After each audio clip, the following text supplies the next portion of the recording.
and this franchise is so consistent.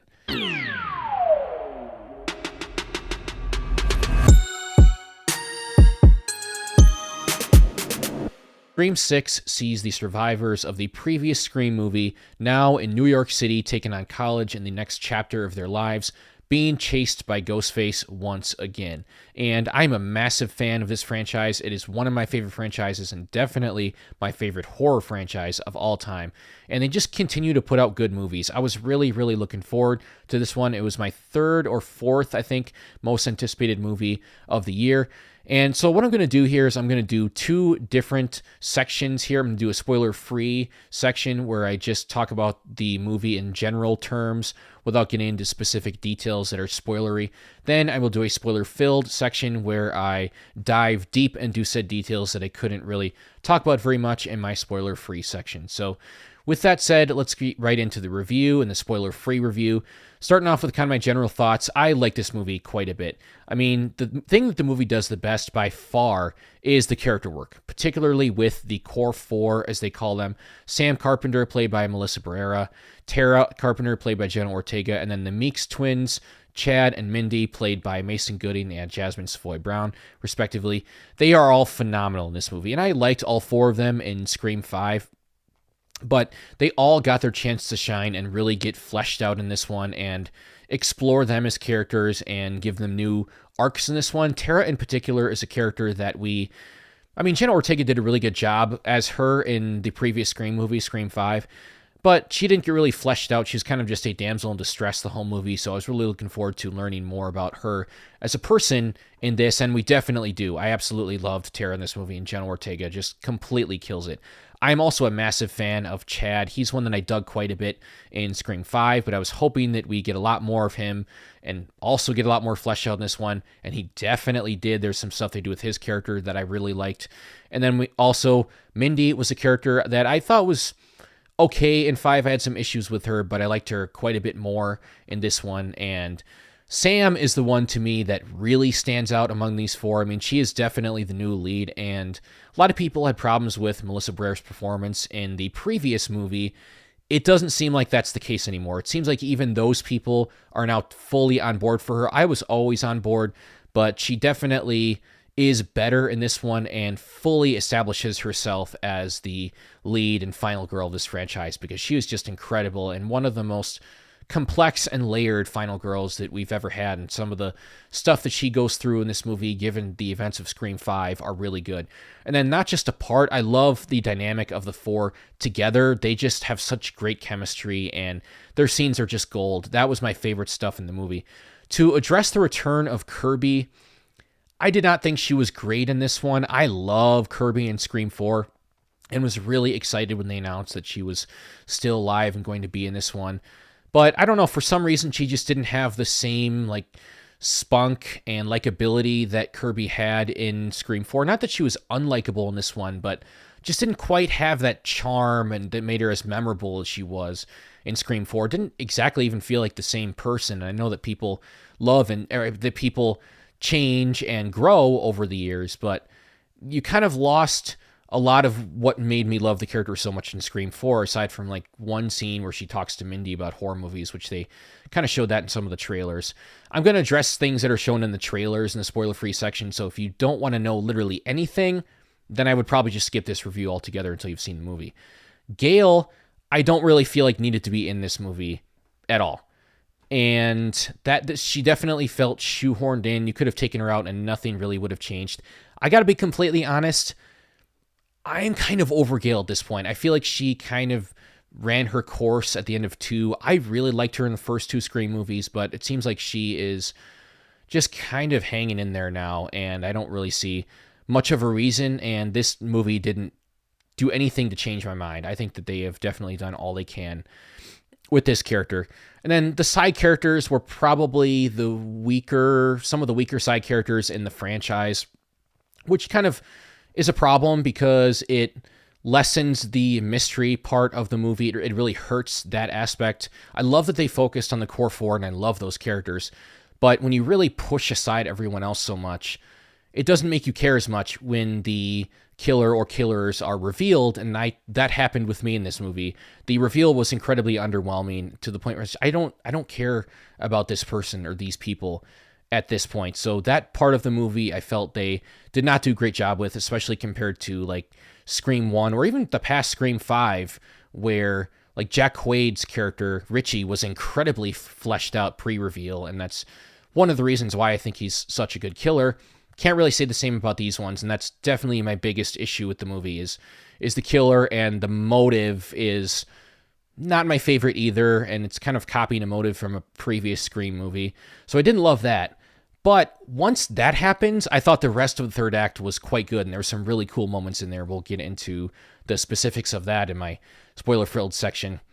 And then my other big issue with the movie is there's some pretty bad plot armor in this one. It gets pretty ridiculous at this point, and I understand that all of these movies have had this, but it stretches it pretty far in this one, and I'll also get into the specifics of that in my spoiler-filled section.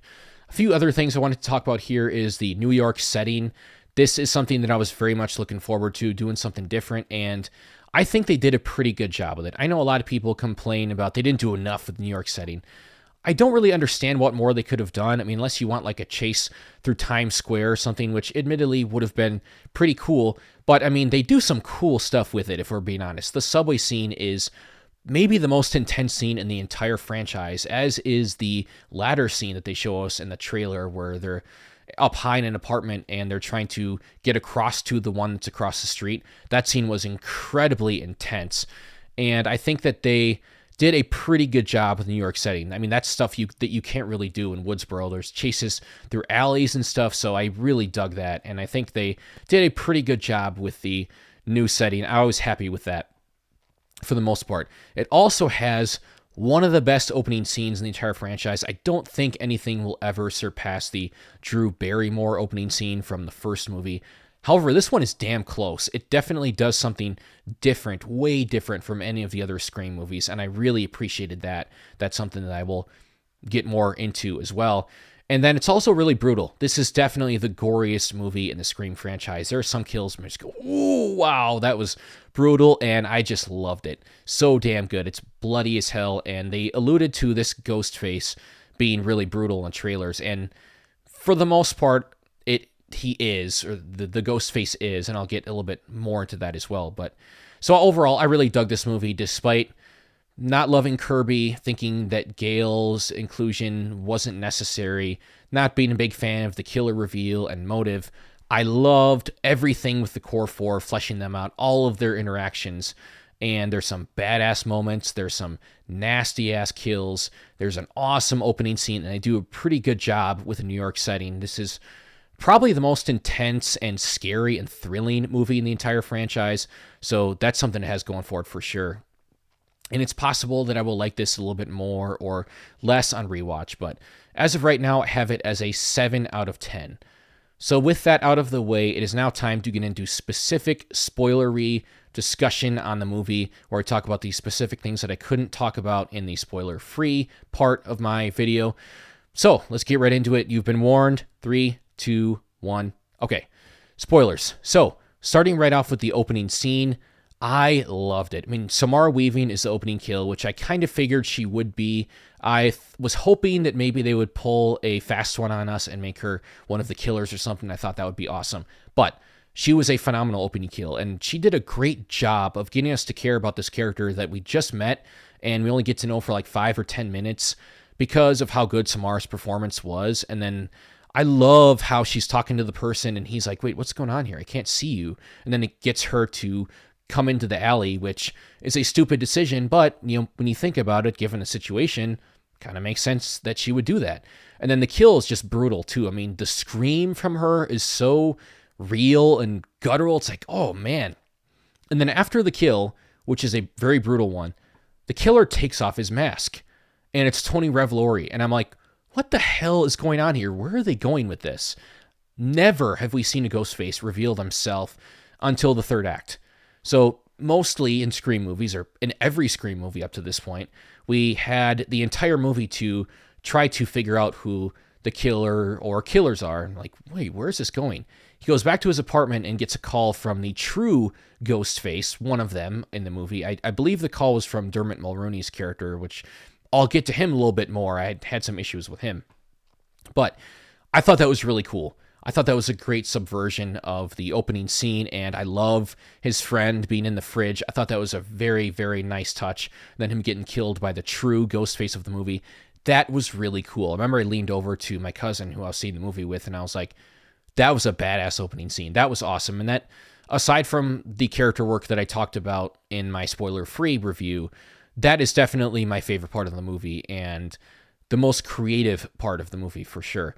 So what they do with Sam in this movie is that she basically becomes like a social pariah because this rumor starts that she was actually the one who orchestrated everything in Scream 5 and framed Richie and Amber. And I loved the commentary on the current social stuff, that the online like culture where people will create these conspiracy theories and all these other people will believe them. I thought that was really good and really well done.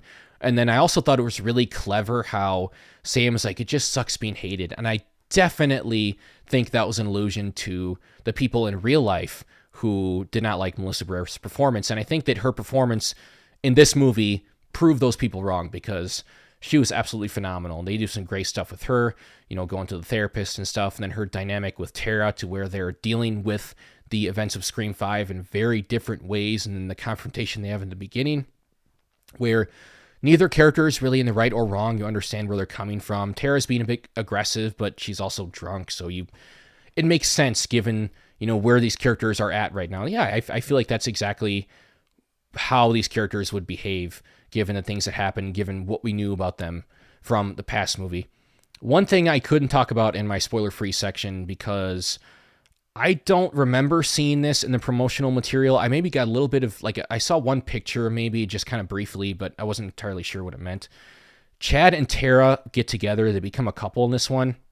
And as I said, I wasn't really expecting that, but I thought it was great. I think they have really good chemistry, and they both deserve this. They need a break given everything they've gone through.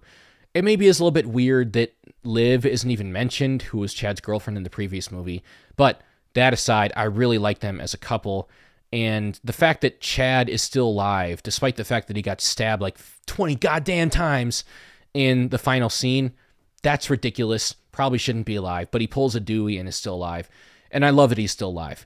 All four of the core four, plus Kirby and Gale, survive this movie.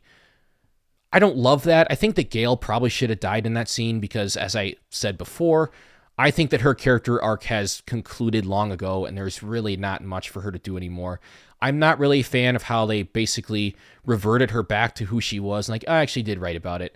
I thought that was pretty unfortunate, given where she ended with Scream 5, saying that she's not going to write about this and going to write about Dewey instead. I thought that was really nice and great character development. Don't love that they just completely went back on that. Wasn't a big fan of that, and then her inclusion, as I said in this movie, felt very shoehorned. Even though I did like her call with Ghostface, I thought that was pretty cool. And if having her in this movie was just an excuse to have her first call with Ghostface, I guess that was fine, but she probably should have died at the end of that scene. And I think that Sam Melissa Barrera's reaction to thinking Gale's going to die was really, really real and just phenomenal. So I kind of wish that someone would have died in this movie to have stakes, but at the same time, I'm glad the core four survived, and it would have felt weird to bring back Kirby just to kill her again. So I think Gale was the one. Maybe they didn't do it because Sidney wasn't in this movie, and you can't have the second of the original trio dying without the third, the only surviving one, being around to react to it. That's just a theory. Maybe that's the reason they kept her alive, so maybe they're going to do it in 7 if they find a way to bring Nev back, which I'm really hoping they do. So, to talk about the killer reveals, I was not a big fan. Dermot Mulroney is the main one. He's like the one in charge, the mastermind, and I saw that coming from a mile away.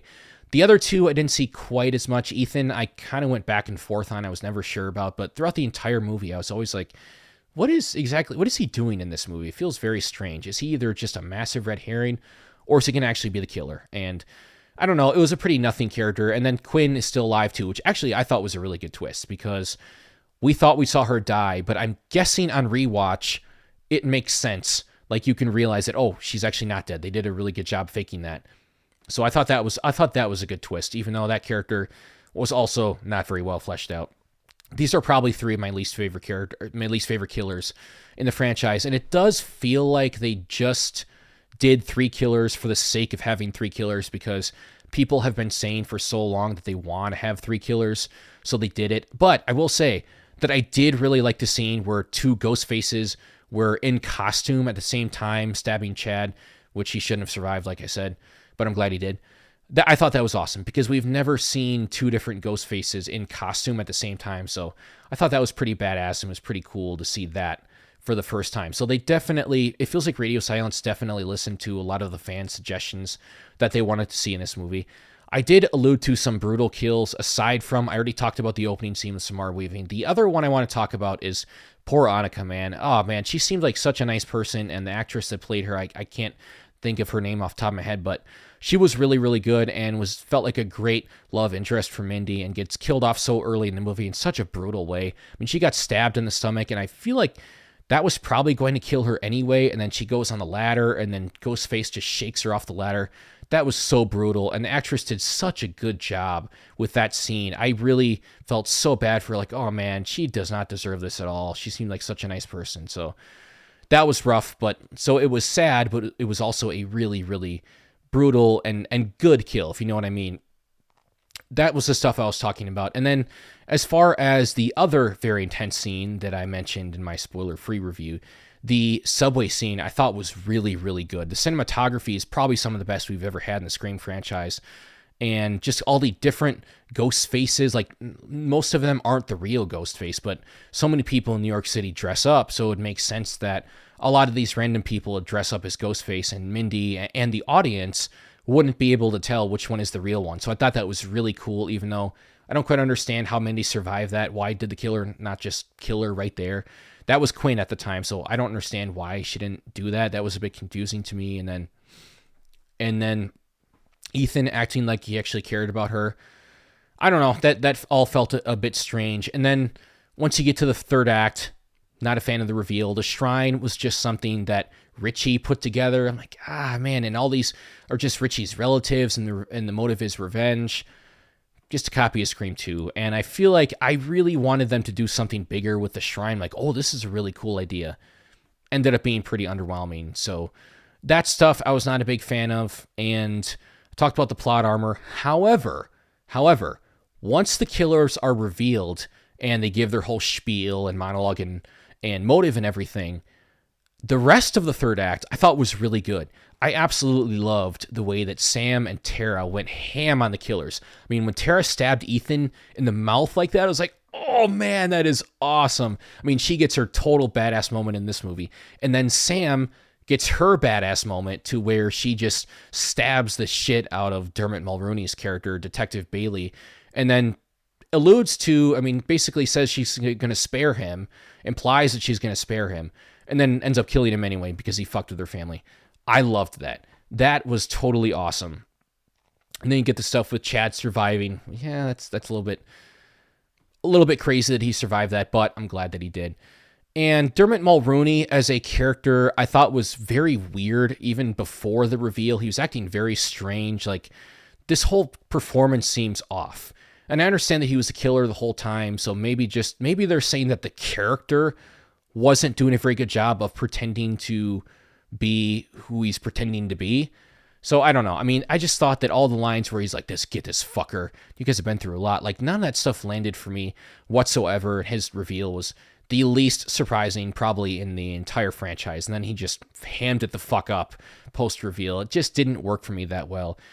I don't know. I guess maybe Quinn is my favorite killer of these just because they kind of pulled a fast one on us with her. But definitely three of my least favorite. They're going to be probably three of my bottom five. Spoiler for my killer ranking. But I probably won't film that until I've seen the movie again. So it's possible that will change after watching it again. But my initial reaction is that they are three of my least favorite killers. So that is pretty much everything I wanted to cover. There is an end credit scene. It's just Mindy saying not every movie needs an end credit scene. I thought that was clever. That was kind of similar to the Captain America one and Spider-Man Homecoming, where it's like, well, he waited all this time. sometimes patience is the key to victory. Sometimes it leads to nothing. I thought that was really clever. And I guess just since that kind of brought up a new thing I want to talk about, this movie didn't have great meta commentary. I mean, I did love the stuff about, the people creating the conspiracy theories and stuff. And then aside from that, there's just kind of one scene where Mindy's explaining the new rules that you have to get in all these Scream movies. But it was probably some of the weaker meta commentary of the franchise. I'm kind of still working on my thoughts on this movie. I haven't even written my Letterboxd review yet. This entire review has been completely off the cuff, and honestly, I think I did a pretty good job, if I don't say so myself. But, that's pretty much everything I wanted to cover.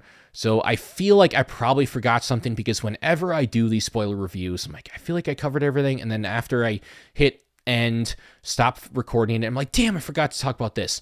So I want you guys to do me a favor. If I forgot to mention something, drop a comment below, give a spoiler warning, since this is a joint review, spoiler-free and spoiler, and say, hey, what'd you think about this? And I'll reply with an answer if I forgot to talk about it in this review.